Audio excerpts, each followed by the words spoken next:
Hello mga ka-brother, we are here at the car rent, so that's why I'm here also to share you about how to car rent or how much the car rent here in Saudi Arabia. Ayan na nga, yung friend ko nagsasign ng waiver. Ito pala yung loob ng office nila. Ang binayaran pala ng kaibigan ko dyan, only 80 riyal per day.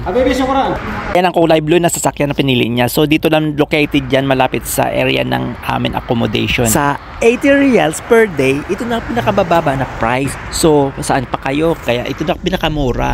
So ito na nga guys, napili na nga ng kaibigan ko na alis na kami dito papunta ng destination namin na maggala-gala kasama yung asawa niya. So yun na nga, kailangan pala yung ikama mo first of all, ang ikama, yung resident ID kumbaga. So ito na nga makikita nyo mga views sa side ng mga dadaanan namin. Tsaka of course, siyempre magsasign kayo ng waiver at saka yung kontrata na kung kailan nyo ibabalik yan.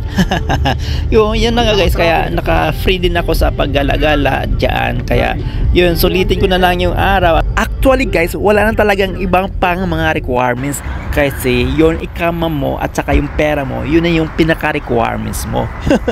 So ayun na nga, dumaan kami dito sa roasted chicken. Dito pala kami pumasok sa may family section. Kaya nag-order na ako dahil gutom na kami dahil sa biyahe namin na mahaba din. Sila pala yung mag-asawa na bago kong kaibigan dito sa Riyadh. Sobrang bait nila talaga guys na mag-asawa sa akin. Ayun na lang guys, thank you for watching. Bye bye.